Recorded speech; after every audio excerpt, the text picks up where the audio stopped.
Purihin po natin ang Panginoon.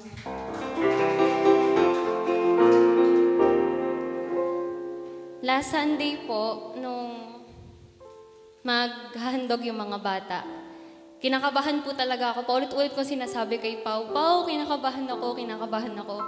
Kasi po, hindi po sapat yung naging practice namin para sa awit na yon, kaya kinakabahan ako para sa mga bata. After po nila maghandog, grabe po yung panginginig ko hanggang sa pag-upo. Hindi ko po ay maintindihan kung bakit. Tapos po, nung pagtayo ni Doc, binanggit niya yung life verse ko.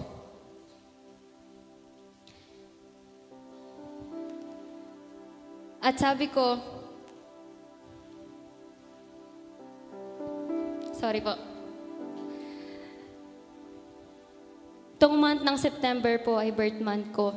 At nung narinig ko po yung life verse ko na yun kay Doc noong unang Sunday po ng buwan ng September, sabi ko may gagawin ng Diyos na higit at dakila sa buhay ko. 2 Corinthians 12:9 po yun. At nung after po ng Sunday service, nasa SM po ako, nag-chat si Pau. Sabi niya, Ate Bio, di ba kinakabahan ka kanina? Dagdagan pa natin. Sabi niya, what if ikaw na sa Sunday? Napaisip pa po ako noon, nag-loading pa ako. Sabi ko, anong ako na sa Sunday?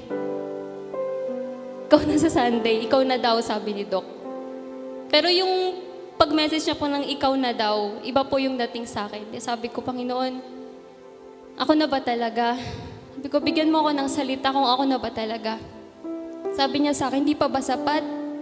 Na binigay ko sa iyo yung verse na gusto mong marinig. My grace is sufficient for you, for my power is perfect for weaknesses. At dun po, bago po ako magsimula, nais ko po munang maghandog sa Panginoon. Samahan po ako ng choir. Thank you, Jesus, for the blood of life.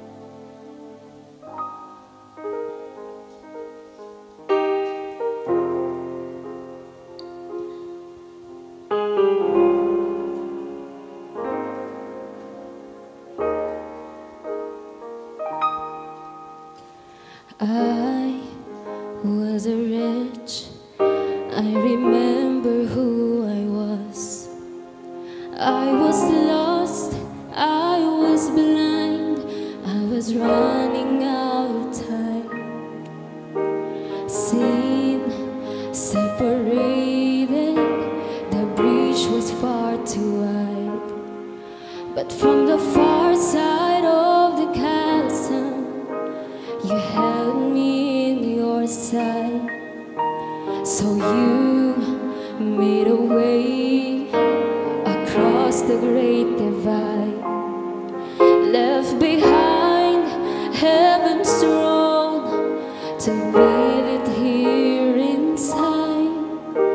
And there at the cross, you paid the debt I owe. Broke my chains, freed my soul.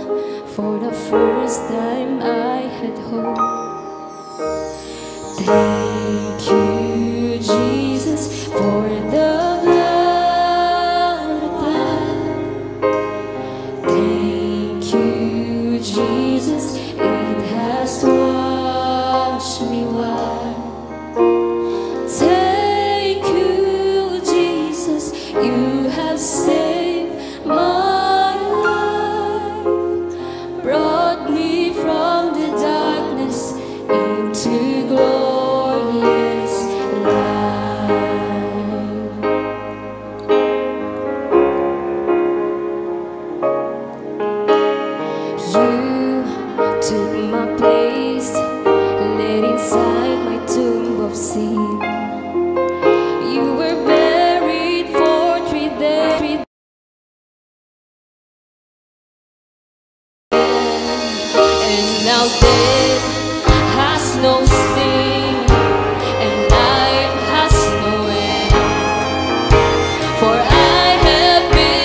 brought me from the darkness into glorious light.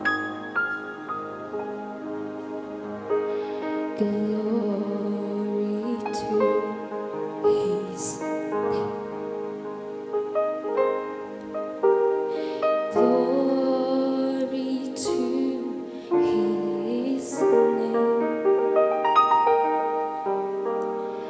There to my heart was the blood of glory to His name. Purihin po natin ang Panginoon. Nung Friday po, hindi ko po makakalimutan yung sinabi ni Pastor Jerry. Sabihin niyo sa inyong katabi, handa ka na ba? Paglingon po sa akin ni Ate Arcel, sabi ko, Lord, handa na ba ako? Dahil ang expectation ko po, next year pa po ako makakapagpatotoo. Dahil nga po, hindi ko ina-expect na ako yung isa sa magpapatotoo ngayon sa inyong harapan. Dahil marami pa po sa amin. May ilan pa po sa mga choir na hindi pa nakakatayo sa harapang ito. Pero dahil nga po, sabi ng Panginoon, God's time. My perfect timing is perfect for you. Sabi niya. Unang-una po, nagpapasalamat ako sa malaking pabor na to na makakilala ako sa Panginoon at makatayo sa inyong harapan upang patotohanan ang mga dakilang bagay na kanyang ginawa sa akin at sa ubo kong sambahayan. Yung buhay ko po, nung bago ako makakilala sa Panginoon, hindi po ako lumaki dito. Hindi po ako lumaking nakakilala sa Kanya. Bunga lang po ako ng sambahayan nila Kisha, nila Jerem, ng Amador. Bunga lang po nila ako. Nag-iisang anak lang po ako sa pamilya namin. At bunga lang din po ako ng dalangin dahil 6 na taon pong kasal si Mama at Papa bago po ako ipagbuntis ni Mama. Dahil meron po sa lahi ng side ng Papa ko na hirap magkaanak. Hindi po naging madali para sa isang anak. Dahil po,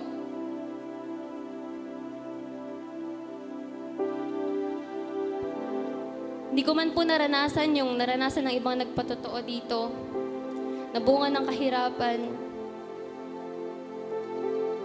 sa mga pagkain. Hindi po ako hinayaan ng magulang ko na magkaroon ng kakulangan sa mga bagay na yun. Talaga pong sinikap nila na ipapanganak ako na handa sila na palakihin ako, bigyan ako ng magandang buhay. At malaking pabor na po sa Panginoon na binigyan niya ako ng ganong magulang. Na hindi ako pinabayaan, hindi nila ako hinayaang magutom, hindi nila hinayaang ipakita sa akin yung mga bagay na ikapanghihin ako ng loob. Pero wala nga naman pong perpektong pamilya. Bago po ako binyaganon sa Katoliko, umamin po yung kasambahay namin sa aking ina na may nangyari po sa kanila ni Papa.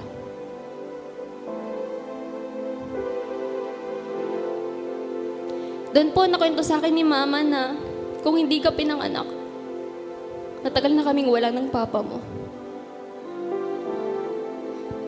Nakailang tanong po ako sa Panginoon noon. Bata pa po ako noon. Dahil bagamat nasa Katoliko po kami, pinalaki nila ako doon na walang araw ng Sunday na hindi kami magsisimba buong pamilya. At doon po,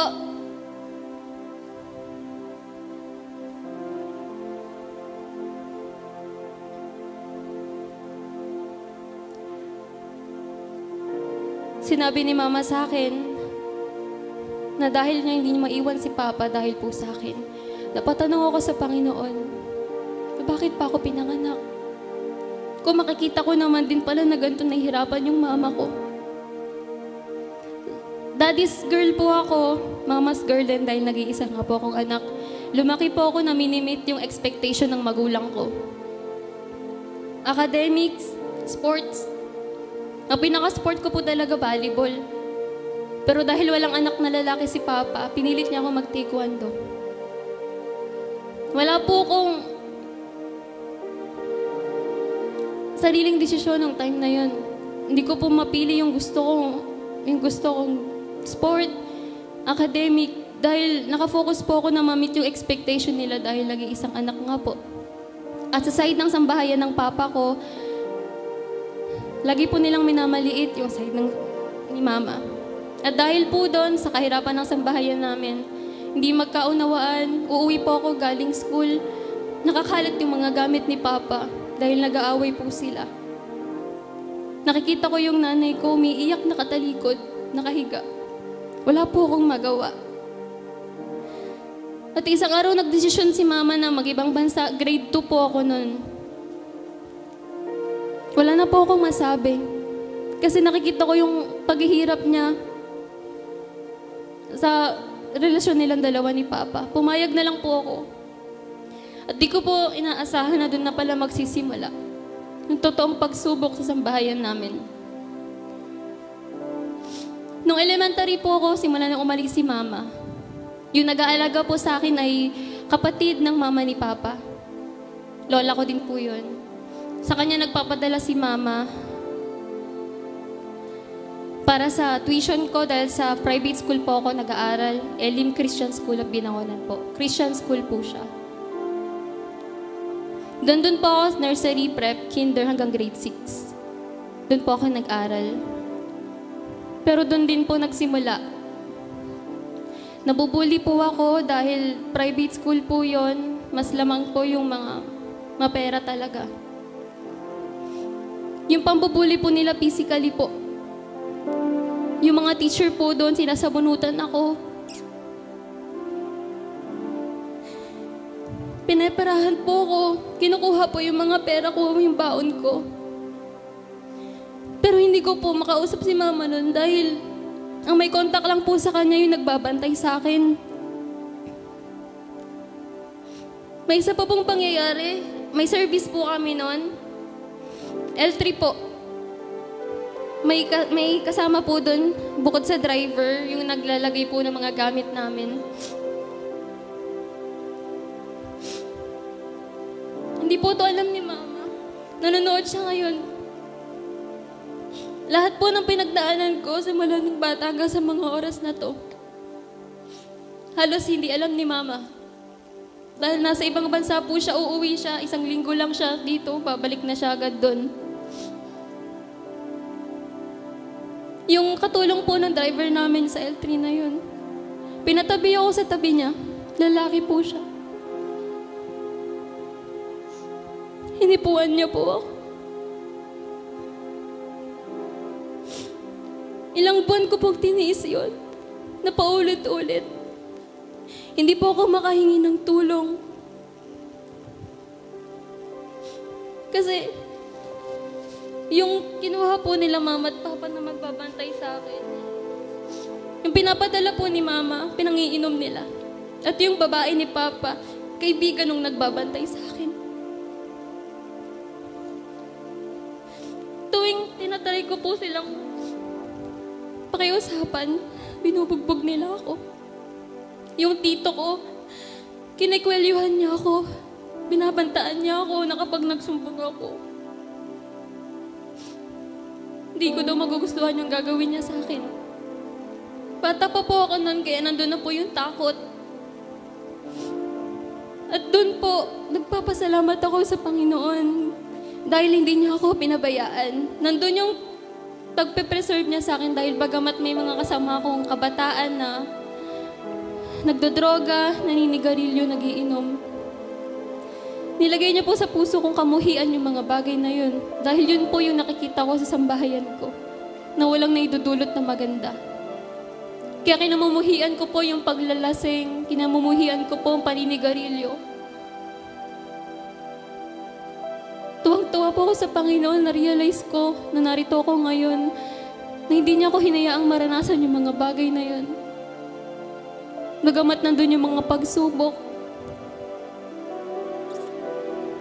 At naroon po, hindi niya po ako pinabayaan. Bata pa lang po ako, mayroon pong mga missionary na Taiwanese po na nagpunta sa aming mga kabataan. Naglalaro po kami noon, lumapit sila sa amin.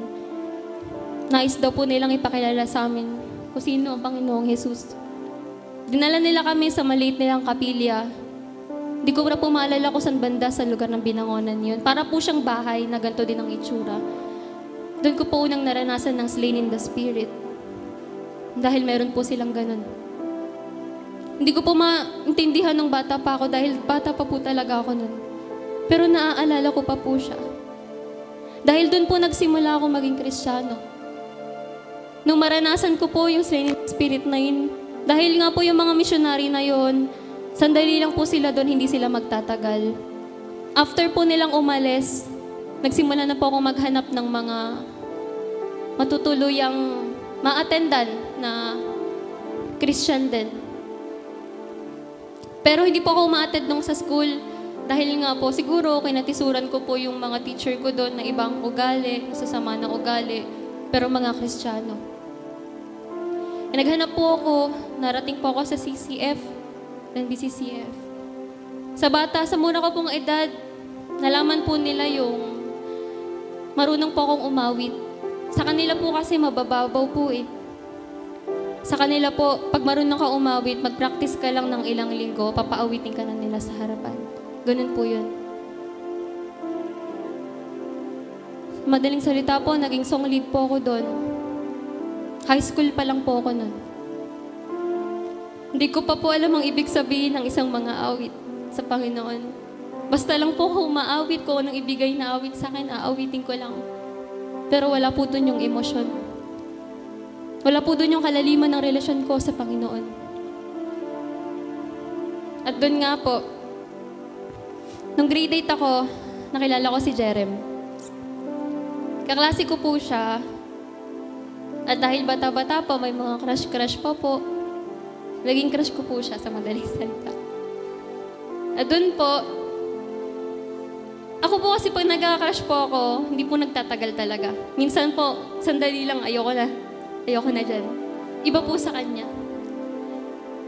Dahil po, lagi siyang absent nun. Tapos kapag wala po kaming ginagawa sa school, nakikita ko po siya, nasa likod, nasa dulo ng classroom, nagbabasa ng Bible. Sabi ko, anong ginagawa nung lalaking yun? Sabi ng mga kasama ko, nagbabasa ng Bible, Kristiyano yan. Oo, Kristiyano din siya, sabi ko ganun. Sa mga kasama ko pong kaibigan ko pong yun, hindi ko po alam, Kristiyano din pala sila. Doon po, nagsimula po, nagkaroon kami ng mga cell group sa school namin noon. At nagtataka po ako noon kay Jan kasi competitive po ako pagdating sa academics. Todo review ako, overnight review. Pero siya po laging absent pero nakaka-perfect. Sabi ko, paano nangyari yun? Absent nga ng absent yan, tapos perfect. Paano pag nakagawan ako nito sa top? Ganoon na lang po yung inggit na naramdaman ko nun sa kanya. Pero, mas lalo ko po siyang nagustuhan nun kasi hindi po ako nakakita ng ganong lalaki ever since. Na kapag walang ginagawa, nagbabasa ng Bible. At yun po, sinabi ko po yun kay mama. Unang lalaki ko po siyang kinwento sa magulang ko. Kasi sila po, may pagkaano din sila, conservative sa mga ibang lalaki. Yung mga kaibigan ko nga po na pupunta lang sa bahay, makikikain pag birthday ko. Si Papa, magagalit na yan. Sino sa inyo naliligaw sa anak ko? Gagano na po agad yun. Tinatakot niya po lahat ng mga yun. Pero iba po yung approach nila kay Jerem. Ibang-iba po. Sabi nila sa akin, may nakita sila sa kanya na hindi nila may paliwanag. Lalong-lalo na si Papa. Sabi niya, mabuti yan si Jerem. Mabait na bata yan. Yun po yung nagustuhan niya sa kanya. At dun po, lalo ako nauhaw. Sabi ko, yung crush ko, nag-iinit sa Panginoon. Sabi ko, gusto ko din kasi nga po, competitive ako. Nagka-cell group po kami. At nung magpagkakasawang lead ko po, at nung naging kami po ni Jerem, lagi niya po akong sinesyaran. Wala pong araw na hindi kami nag-uusap about sa salita ng Panginoon. At dahil nga po nandun yung pagsubok sa pamilya namin, ginagrab ko po yung bawat salita na sinasabi niya sa akin. At dun po, sabi niya nagkakaroon daw sila ng krusada, nakwento niya po yung about sa crusade. Sabi ko, paano ko yun mapapanood? Hindi ako pwedeng sumama kasi nagagalit pa po yung mama at papa ko pag umaalis ako sa bahay. Tapos, overnight hindi pa umuwi. Binigay niya po sa akin yung account niya kasi po nagla-live daw po si Ate Bebe kada crusade. May pinopost siya doon na mga live, yung mga video po ng crusade niyo. Tapos po, pinapanood ko po yun kada may krusada. Nagulat po ako sa dami ng kabataan. Nahamon po ako na may ganito palang uri ng pagsasamba. Ganitong uri ng pagpupuri sa mga kabataan. Dahil nga po hindi ako sanay, dahil po dun sa mga nakakasama ko, hindi po sila ganun kainit. Dun po nasubok ako, nahamon ako. Tinry po akong imbitahin ni Jerem sa Bible study every Friday. Yun pa lang po yung kaya kong attendan ng mga panahong yun. Kay Ara niya pa po muna ako pinasama. So si Ara po yung unang nakilala ko sa ministeryong to. Si Ara at si Ate Chen po. Sila po yung mga naging guide ko sa pagpasok ko sa ministeryong ito. Unang Friday pa lang po na pag-attend ko.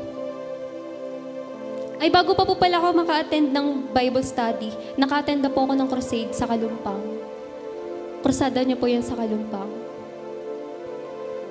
Doon ko po unang narinig na umawit si Jerem. How great is our God. At doon ko po unang nakita kung gaano kadami yung kabataan na naglilingkod, sumasayaw para sa Kanya. At doon po, nung pag-attend ko po, iba po yung naranasan ko, exaltation pa lang. Na para bang may malamig na dumaloy, simula sa ulo lang sa talampakan ng aking mga paa. Gaya ng naranasan ko nung bata ako, nung naslain in the spirit po ako doon sa mga missionary ng Taiwanese. Naramdaman ko po ulit siya nung umattend ako ng Bible study na yun. At simula nun, hindi ko na po mapigil yung sarili ko. Every Friday lang po ako nakaka-attend nung sinisikap ko po umattend. Kahit pag-uwi ko po, pinapagalitan ako ni Mama. Bakit ka ginagabi? Anong oras ka na umuwi? Uwi ba yan ng babae? Ng tinong babae? Sabi niya sa akin. Sabi ko, Bible study yun. Sabi niya, kahit na. Sunday ka, nag-ano ka ng Sunday. Bakit hindi ka nilang Sunday umattend? Matigas po ulo ko nun. Kasi po, wala na po sa akin yung sinasabi nila dahil iba nga po yung naranasan ko dito. Hanggang sa dumating yung panahon na nagkaroon ng shaking nun dahil nasa kababawan pa lang po ako ng pananampalataya nun sa una kong ina-attendan. Natisod po ako doon dahil sa kung paano nila i-treat yung mga kabataan. Nagkaroon po ako ng pangitain na i-share ko doon sa leader namin. Sabi niya sa akin, baka kulang ka lang sa tulog. Doon po naghanap ako. Alam ko pong totoo yung nakita ko sa pangitain na yun.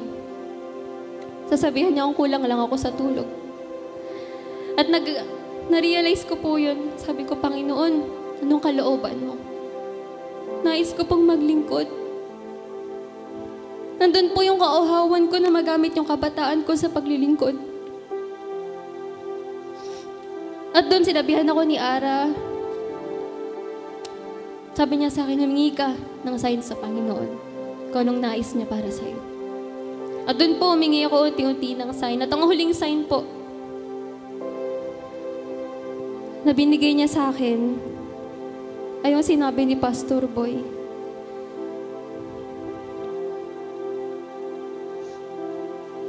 Kapag nililiglig na ng Panginoon, ay yung pugad, ay umalis ka na. Ang naging kasagutan din po sa akin nun, iyak po ko ng iyak nun. Umattend na po ako nun, Wednesday yon, Bible study. Tandang-tanda ko pa po. Dahil yun po yung huling naging sign ko sa Panginoon bago ako lumipat dito. At nung kina-Friday yan po, Bible study, sinabi po na magkakaroon ng gawain si Will Graham sa Araneta Grandstand. Sabi po ni Pastor Boy na kailangan yung mga kabataan ay magsipunta doon sa lugar na yun. Nung una po, alanganin pa ako, pero sabi ko, Panginoon, alam kong imposible kasi nung time po na yun, Ang schedule ko po sana sa song lead ko doon sa pinanggalingan ko ay katapusan pa ng buwan. Pero sinakto po, nag-cancel po yung dapat magsasong lead noon ng para sa linggo. Ay sa Sabado, nag-cancel po siya, tas ako po yung pinalit niya. Pero yun po kasi yung araw na pupunta po sa Araneta Grandstand para sa gawain ni Will Graham. So sabi ko nun, Panginoon, kung kalooban mo talaga na nandito ako, pasasamahin mo ako dun. Wala po akong pera nun dahil may ambagan po nun sa sasakyan. Paglabas ko po nun, Bible study galing Friday. Kinausap po ko ni Tita Tess, sabi niya, Leray, yun po kasi yung nickname ko, sorry po, ayoko po talaga ipaalam. Leray, sabi niya, ikaw na lang umattend. Yung bayad ko sa'yo na lang. Sabi ko, okay. Ang bilis niya pong sumagot. Sobrang bilis. Kapag po alam niya talaga yung laman ng puso mo, kung nandun yung pagnanais mo sa paglilingkod, napakabilis niya pong sumagot. At doon po ako nagsimula. After po ng pag-attend doon kay Will Graham, nagsimula na rin po akong umattend dito every Sunday. Naabutan ko pa po yung Sunday school kila Ate Marian, pero sandali na lang din po yun. Kasi minsan po late din ako dumating nun. Hanggang sa hinanundog po ng Pastor Boy yung mga mananayaw ng time na yun. Hindi ko po makakalimutan yun dahil isa po yun sa malaking pabor na makapaglingkod sa Kanya. Dahil po yung mga pag-iisa ko, lahat ng bully na naranasan ko nung kabataan ako, ibang-iba po nung simula, nung nagkaroon ako ng kauhawan maglingkod. Dahil dati po hindi po ako naniniwala sa kabutihan ng tao nun. Kasi lahat po ng nasa paligid ko, iba po yung pinapakita sa akin. Nung naranasan ko pong maka-attend dito, kung paano alagaan ng mga leader yung kabataan, kung paano nila turuan, nandun yung rebuke. Pero hindi nila hahayaan na maligaw ka. Nandun yung pagmamahal.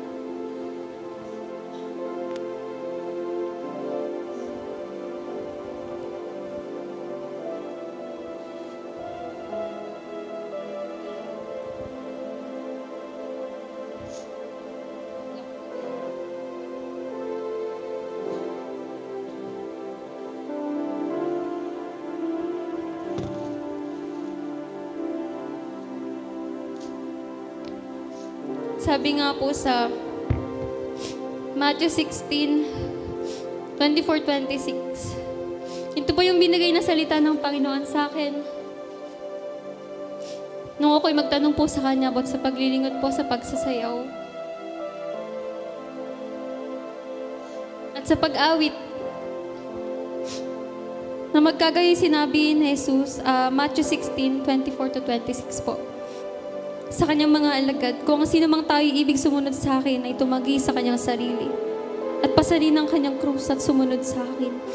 Sapagkat ang sino mang mag-ibig iligtas ang kanyang buhay, mawawalan ito. At kung sino mang mawala ng kanyang buhay dahil sa akin ay makakasumpong niyaon. Sapagkat ano ang pakikinabangin ng tao kung makamtam niya ang buong sanlibutan at mawawalan siya ng kanyang buhay? O ano ang ibibigay ng tao na katumbas sa kanyang buhay? Dito po, naturuan ng Sister Rocklet. Sobrang higpit po talaga ng sister. Madalas po akong sumali sa mga singing contest noon. Natigil po yun. At yung pagte-taekwondo ko din po, natigil din po. Madami pong bagay na kailangan talikuran sa paglilingkod. Lalong-lalo na yung mga bagay na kinalakihan ko sa sanlibutan. Hindi po siya naging madali para sa akin. Pero dahil nandun po yung buong puso ng pagnanais na makapaglingkod, nagpatulong po ako nun sa Holy Spirit. Nahipuin niya ako at bigyan niya ako ng higit pang kauhawan sa paglilingkod. At dun po, nung nagsimula po akong umattend na, normal na pong attend ko yon every Friday, Wednesday. Pinapatid na din po kami ng practice nun kahit nanonood lang po kami sa mga umaawit. Pag may sayaw po, nagpa-practice kami ng sayaw. Isang gabi po, Friday, pag uwi galing Bible study. Akala ko po, dito po nagsimulang kumilos talaga ng matindi yung Panginoon sa akin. Normally po kasi akong pagpuyat, alam po ng lola ko na ang gising ko lagi tanghali na. Hindi po talaga ako nagigising ng maaga pagpuyat ako. 12:00 na po, mag-aalauna po ako na nakauwi. Sumasabay po ako sa bus pag-uuwi. Sinusundo po ako ni lola nun sa may highway para po may kasama ako maglakad papasok sa amin kasi malayo pa po yung papasok sa eskinita namin. Pagtulog ko po doon, binigyan ako ng Panginoon ng pangitain. Dahil po Katoliko nga po yung sambahayan ko, marami po kaming ribulto sa bahay. Ang lalaki po, malalaking ribulto talaga. Mga kasing laki nila Joash, mga ganun po. Meron po sa labas, sa loob ng bahay, sa sala, sa kwarto ko po madami. Sobrang dami po. Merong Mary doon, may... Nalimutan ko na po yung mga pangalan nila. Basta mga maliliit na ribulto po. Mga Santo Niño, ayun po. At doon po, nakaranas po ako ng ilang linggo na sleep paralysis. Kung sino man po nakaranas nun. Wala pong palya. Gabi-gabi po ako nakakaranas ng sleep paralysis ng panahong yun. Nararamdaman ko po yung hindi ka makagalaw, hindi ka makahinga, na parang may pumipigil sa'yo. Nakikita ko po yung mga aninong iitim, ang tatalas ng mga kamay. Doon ko po na-realize na demonyo yun. Nagsimula po yun na nagsimula na po akong umattend dito. Sabi ko, ano to? Hindi ko to maintindihan. Bakit kung kailan ako naglilingkod sa'yo, ngayon ko to nararanasan? At doon isang gabi, sinagot ako ng Panginoon. Nagkaroon ako ng isang panaginip. Nakasakay po kami sa jeep na itim, ni Kuya Lito nun. Yun po yung sa panaginip ko. May mga kasama po ako, mga kaibigan ko. At ibang church members. Habang binabaybay po namin yung daan, yung mga bahay po na nadadaanan namin. Habang tinitignan ko sila, kinikilabutan ako. Dahil po yun yung mga bahay na pakiramdam ko, na panaginipan ko na may masasabang espiritu. Na ayoko nang bumalik. Sabi ko, ayoko nang pupunta dyan ulit. Alam ko na kung anong meron dyan. Pero bumaba pa rin po kami. Hinatakpo ko ng mga kasama ko. Pagbaba po namin doon, bigla na lang po ako may naramdaman na masamang enerhiya. Nilipad po ako nun, lumutang po ako nun. Yun po yung nasa panaginip ko. Dinala po ako sa bahay. Pagmulat ng mata ko, nasa bahay na po ako. Pagpasok ko sa kwarto, tinawag ko yung lola at pinsan ko. Pagbalik namin, nakita ko po yung medyas ko lumulutang. Takot na takot po ako. At paglingon ko po dun sa altar ko, lahat ng ribulto namin sa bahay, nandun po sa altar ko. At may itim na usok po sa kanila. Sobrang itim po, na para siyang apoy na kulay itim. At doon ko po unang narinig ang tinig niya. Tinig na hindi ko pa narinig simula nung pagkabata ko. Nasabi niya sa akin, kung hindi mo tatanggalin yan sa sambahayan mo, ikaw at ang iyong sambahayan ay mapapahamak.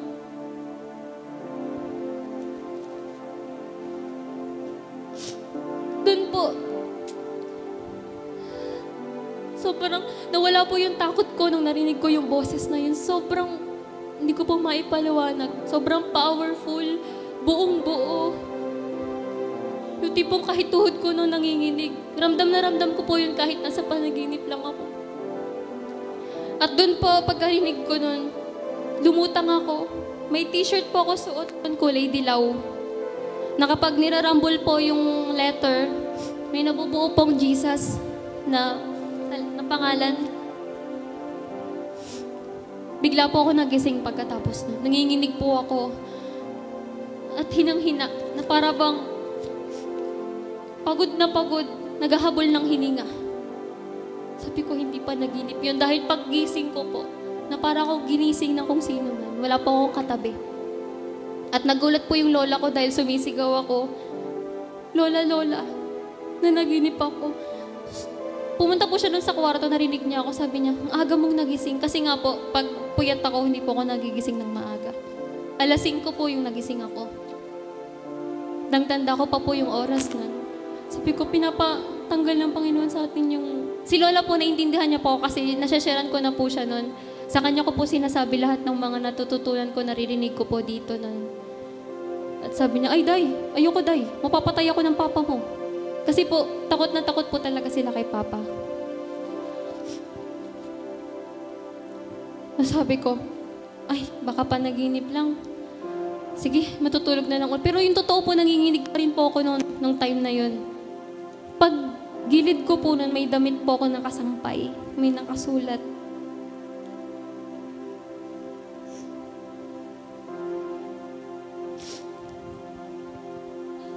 Wait lang po.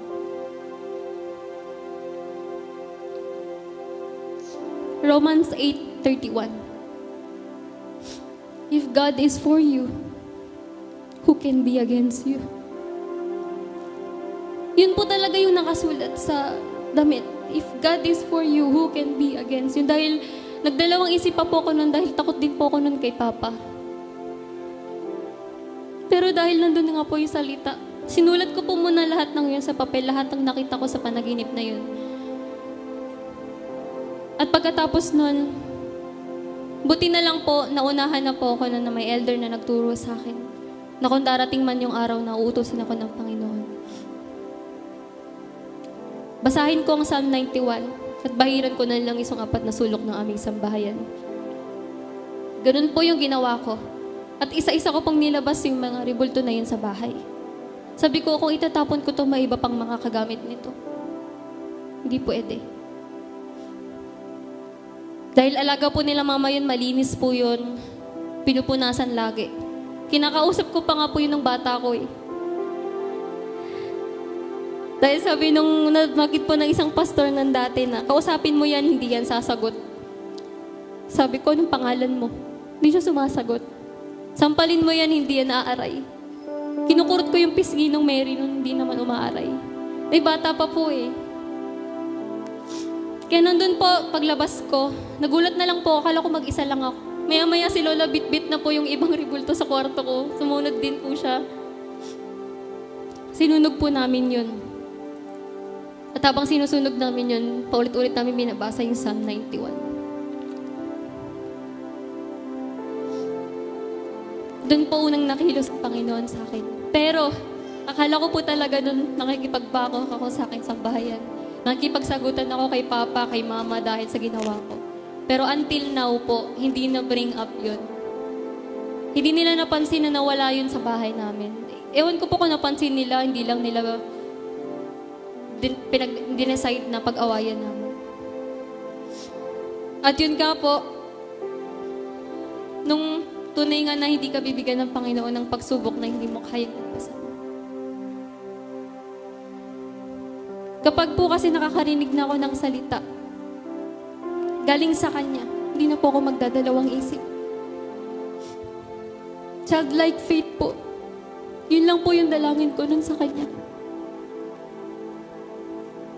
At nung pandemic po, nagkaroon ng hindi ko lang po alam sa iba, pero para sa akin po, naging blessing in disguise yung pandemic.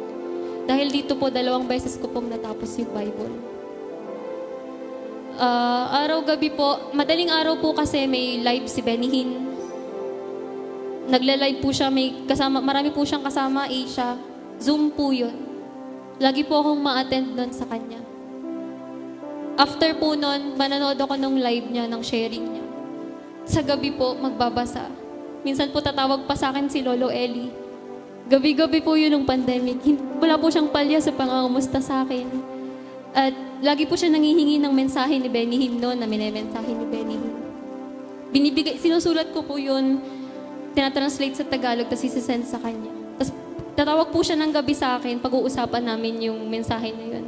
Ganun na lang po hinubog ng Panginoon yung pananampalataya ko, yung relasyon ko sa Kanya. At nung pandemic din po kinuha sa amin si Lolo, yung asawa po ng lola ko, sa side ni Mama.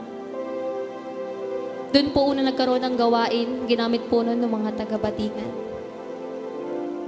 Pinagpatotoo po nila ako nun, nagalit po sa akin si Papa. Bakit mo ko pinapahiya? Sabi niya. Sabi ko pa, wala akong binanggit na pangalan sa mga... Dahil binanggit ko po yung pambababae, pagsusugal, pag-iinom. Pag po tumayo ka na at kumilos ang Holy Spirit, nawawala po yung takot eh. Takot na takot po talaga ako sa Papa ko. Pero pag about po talaga sa salita ng Diyos, hindi ko siya inuurong. Minsan sinasabihan niya pa ako na wala akong galang kasi minsan uuwi ako sa bahay, nagiinom sila ng mga kasama niya. Hindi ko po sila kinikibo. Dahil galit na galit po talaga ako sa mga ganun. Nasyashiran ko pa siya. Sinasabi ko sa kanya, samahan niyo na ako. Umatid na tayo dun. Wala pong pandaya yun. At naalala ko pa po yung Pasko na pinapunta kami ni Pastor Boy sa unahan, mga kabataan. Sasagot po kami noon ng tanong na nakasabit sa Christmas tree. Ako may nabunot po ako, tapos tinanong niya ako, kaninong anak ka? Gusto ko pong umiyak na sa harapan. Wala po akong magulang dito. Na magulang ko sa laman. Hindi ko po sila kasama. Gusto ko sumagot na gano'n. Hindi po ako makasagot ng kay Pastor Boy. Naiingit po ako nun sa ibang kabataan dito na lumaki sa presensya niya. Na may magulang na nagtutulak sa kanilang magsumamba. Kaya sa inyong mga kabataan, yung sayangin yung mga oras. Dahil nandun po yung kainggitan ko. Sabi ko sana nung bata pa ako, sana nandito na ako nun.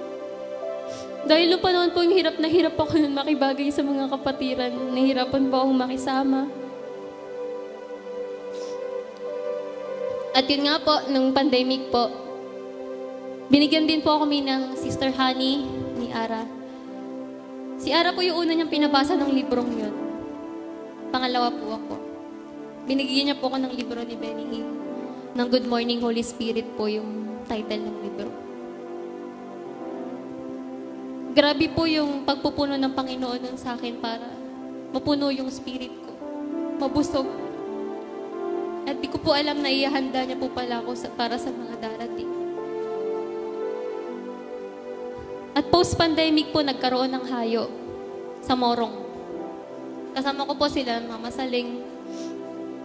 Doon po unang beses akong makakaranas humayo. Sobrang pangarap ko po dating makahayo. Pero sabi nga po dati, hindi ka pwedeng humayo pag di mo tapos yung Bible.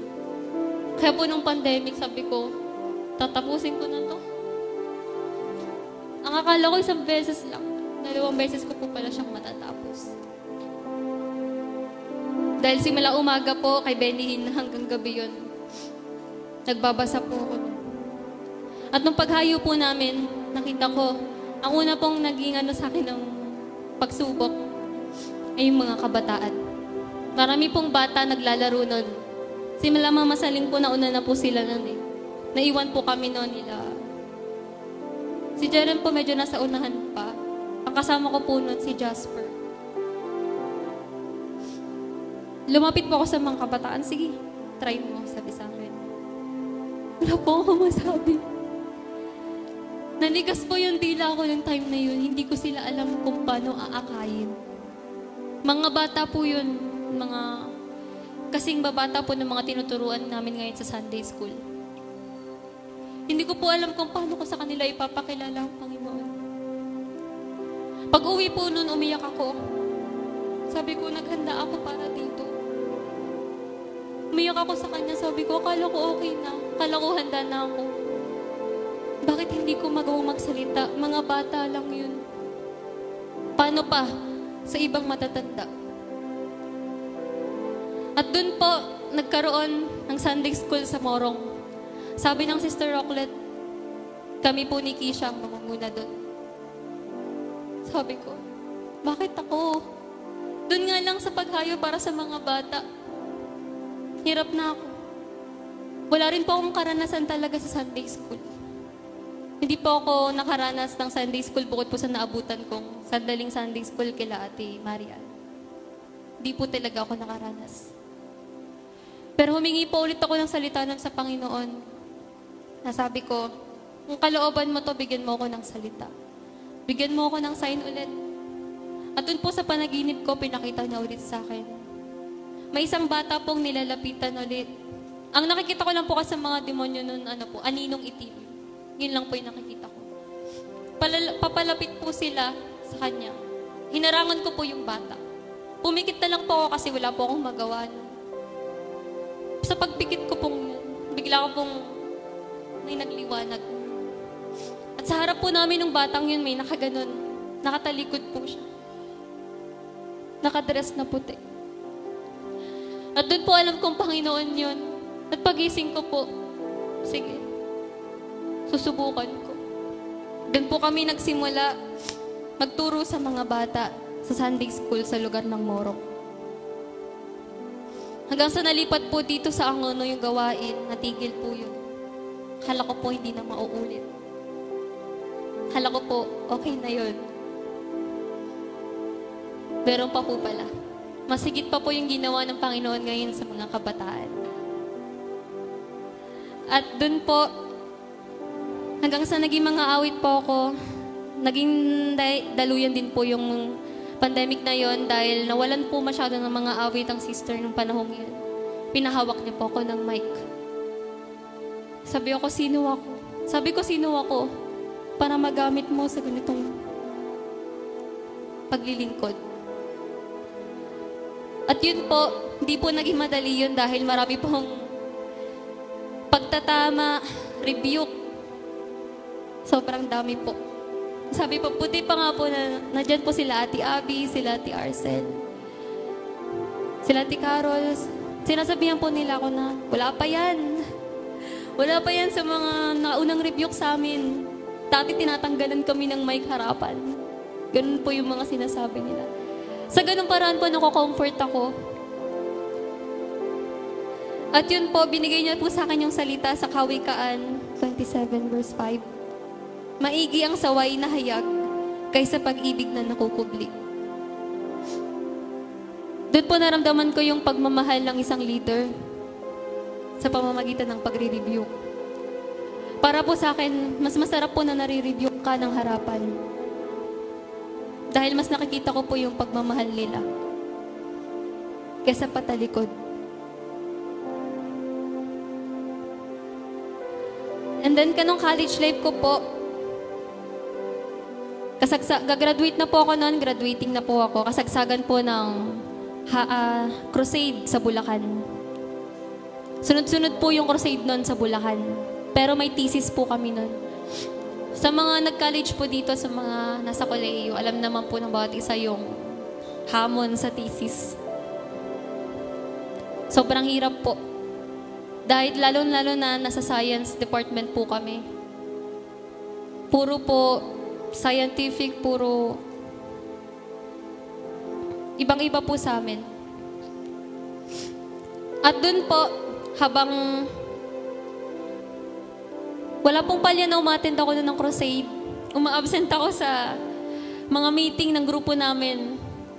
Pero thank God po kasi hindi sila nakaramdam ng galit sa akin.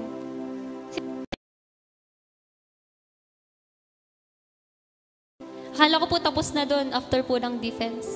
Meron pa pala. Ayun po yung kasagsagan ng mensahe ng sister na malaking pabor. Naipili po yung thesis namin na ilaban sa Research Congress. Hindi po namin sineryoso yung thesis na yun kasi gusto lang po namin makagraduate na. Tapusin na lahat, ayun na namin ang problema. Napili pa po kami sa Research Congress. Sabi ng mga kasama ko, akala ko tapos na, problema na naman. At doon po, buti na lang, lagi pong nauuna ang Panginoon. Pabor. Inangkin ko po yun na bilang pabor para maluwalhati siya. At yun po, habang kada Friday po kasi yun po yung pag-finalize namin ng paper para sa thesis. Nag-edit po ako noon, nasa sasakyan. Wala pong tulog yun, overnight pa po ako nag-edit. Pero hanggang sa sasakyan, nag-edit pa po ako. Kasi may iba pa pong hindi maintindihan yung mga kasama ko noon, hindi nila ma-edit. Ako na po nag-edit noon. At yun po, kina-Mondayan po noon, nilaban na kami. Natapos po yung research congress na yun. Sobrang disappointed po kami kasi hindi po naging maganda yung presentation namin nun. Pero ginawa po namin yung best namin. Nag-break time po, sabi namin hindi na kami babalik kasi wala rin naman kaming ano. Kasi pagbalik po, awarding na. Pero sabi ko, tara, malay mo. Kasi nga po pinanghawakan ko yung pabor na yun na minensahe ng sister. Kaya rin po ako pumayag nun na ilaban namin yung thesis namin nun. Pagbalik po namin nun sa upuan, tinatawag na po yung mga award. Pagbanggit po ng Outstanding Paper Award. Bigla pong binanggit yung... Apelido ko po kasi nasa unahan nun dahil kung sino po yung leader doon sa ano, yun po yung binabanggit. Binanggit po kami. Narinig ko po yung Miss Nar. Sabi po, nung una po, hindi ko pa po talaga siya na... Hindi pa po nagsisink in sa utak ko yun. Sabi niya, uy, Bisnar daw, Bisnar. Hanggang sa nakita ko na po yung name namin doon sa screen. Doon ko po na-realize na. Kung hindi kami pumunta noon, kung tinanggal sa akin yung faith na yun, na may malaking pabor na ibibigay ang Panginoon, baka hindi namin na-receive yung award na yun. At pagka-graduate ko po, doon po, nag-decide po akong mag-review muna para sa NMAT. NMAT po, exam po yun bago ka makapasok ng med school. Nagkaroon po ako ng problema doon dahil yung review center po niya every Sunday. Humingi po ako ng salita nun sa Panginoon. Sabi ko sa Kanya, kalooban mo ba to? Na umattend ako ng review center. Sinagot niya po ako sa pamamagitan ng patotoo ni Brother Reggie. Sa kanyang yung mga natuturuan niya po doon na mag-exam po ng criminology. Imbis na pupunta po ng review center, ma-attend po. Yun na po yung naging sagot sa akin pero hindi po ako nakinig. Nagpaalam po ako nun kay Ate Bebe na halos 1 buwan po ako mawawala. Dahil magre-review center po ako. Ayun nga po, 1 buwan akong nawala. Na-receive ko yung result ng NMAT na yun, krusada sa Batangas. Hindi ko po na-achieve yung percent na kailangan ko para sa applyan kong med school. Na-disappoint po nun sa akin si Mama at Papa. Sabi nila, bakit? Kompleto ka naman. Nag-review center ka. Anong kulang? Hindi ko po sila masagot. Alam ko po sa sarili ko na may mali akong ginawa kaya hindi ko nakuha yung resulta na kailangan ko. Hindi ako nakinig sa Kanya. At doon po, sabi ko, hindi muna ako magtatrabaho. Magbabantay na lang muna ako ng tindahan namin dahil may tindahan po si Papa ng suka. Nag-try po ako mag-apply kasi 1 buwan pa lang po pero feeling ko pabigat na ako sa bahay namin. Tapos na ako mag-aaral, degree holder na ako pero wala pa akong trabaho. Nag-try po ako mag-apply sa mga ospital. Wala po ako nare-receive na email pabalik. Tapos, 1 araw po, hindi po ako pala check ng email ko. Pero may something sa akin nun. Nanonood po ako nun ng The Chosen. May something sa akin nun na parang sinabi na buksan mo yung email mo. Binuksan ko po yung email ko. Nag-message po sa akin yung Hizon Laboratory. Na natanggap daw po nila yung application ko way back April pa po, March. Na-receive ko po yun, graduate na ako. Mga November. Nakalimutan ko na po na nag-apply pala ako, nagpasa pala ako ng resume doon kasi nagkaroon po ng job fair noon sa school. Bago po ako noon magpunta ng crusade, nagpasa po muna ako ng mga requirements ng mga resume sa job fair. At pagpunta mo noon sa crusade, at doon po, sabi ko, kung kalooban mo to, sige. ulit. Puro tanong po talaga ako, hindi po ako nagde-decide sa sarili ko. Kasi gusto ko po lahat ng desisyon ko, may basbas niya. At dun po, pumunta po ako nun sa interview. Nagulat po kasi 5 po kami. Sa 300 po na nag-apply, 5 lang po kami napili. Tapos, ang mga kasama ko pa po, iglesia. Yung Hizon po, iglesia po ang may-ari. At halos lahat po ng tao doon ay iglesia. Sa amin 5, ako lang po yung nag-iisang born again doon. Nag-exam po kami doon. After ng exam, tsaka malalaman kung pwede kang interviewin kung pasado ka sa exam. Wala pa po 5 minuto, tinawag na kami. Ako po yung unang tinawag. Unang tanong sa akin, born again ka? Sabi ko, opo. Anong pinagkaiba ng born again sa protestante? Sabi sa akin. Noong una po, hindi ko pa po alam ang ibig sabihin ng protestante dahil literal na protestant po talaga pagkakaunawa ko. Sabi ko, hindi namin pinipilit ang mga pinaniniwalaan namin. Nagsishare lang kami. Kung maniwala sila, tanggapin nila ang Panginoong Hesus bilang kanilang sariling tagapagligtas. Masaya kami. Hindi namin ipipilit. At hindi rin po kami nakikipagdebate. Kasi po para sa kanila yung mga protestante po daw yung naniniwala sa second coming. Protestante daw po yung naniniwala sa tawag doon. Sa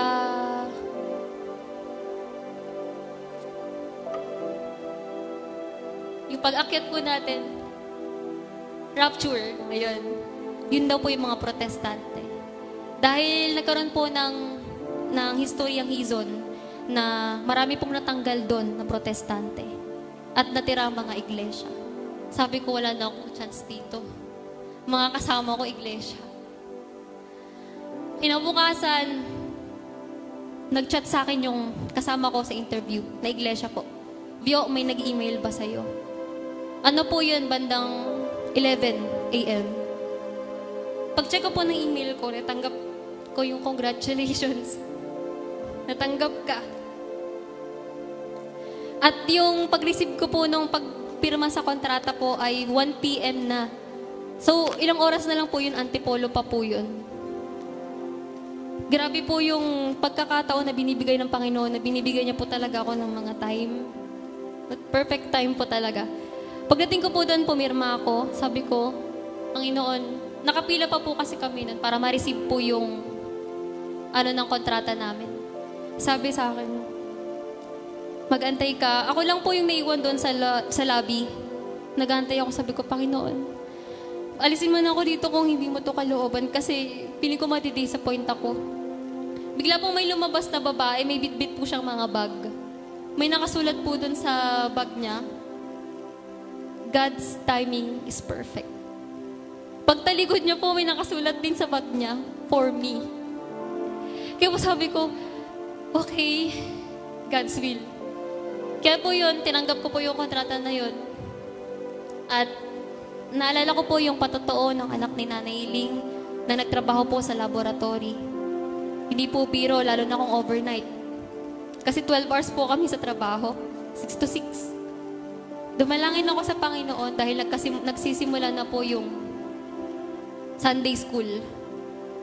Every Saturday may practice sila. May pasok ako every Saturday. Monday to Saturday yung pasok namin. Pag panggabi po ako, hindi ako makakapagturo sa mga bata.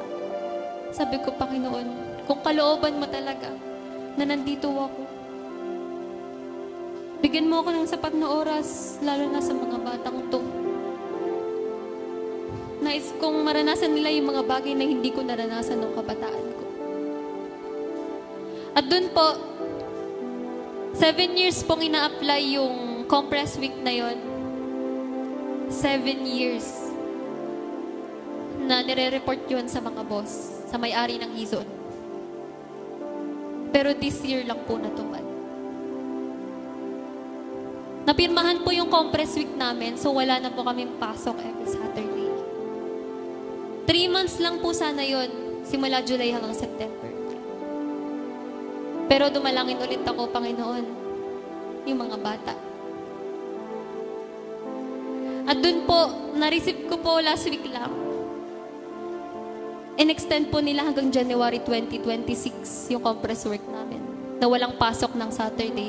Hindi po normal yon sa mga laboratory. Dahil normal po talaga isang araw lang yung pahinga ng production. Dapat po tuloy-tuloy yun. Sabi ko, at dun po, nagkaroon ng inggitan sa trabaho. Dahil unang linggo ko pa lang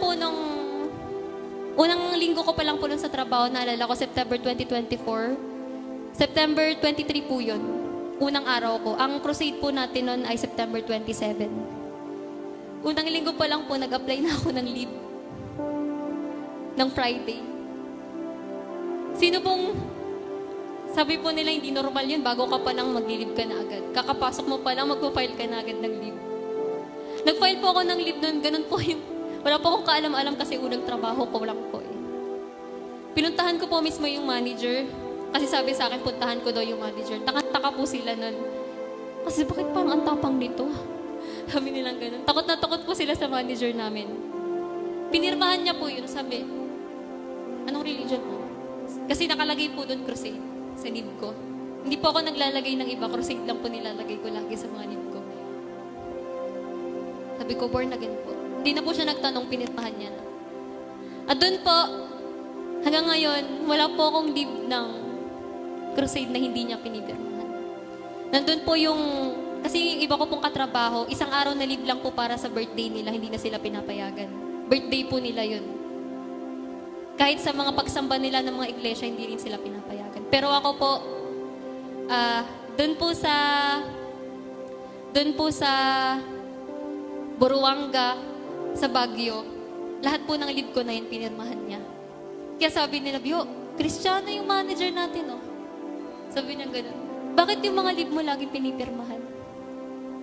At yun po, hanggang ngayon, wala pong palya ng pagpirma ng leave ko. Kaya purihin po natin ang Panginoon.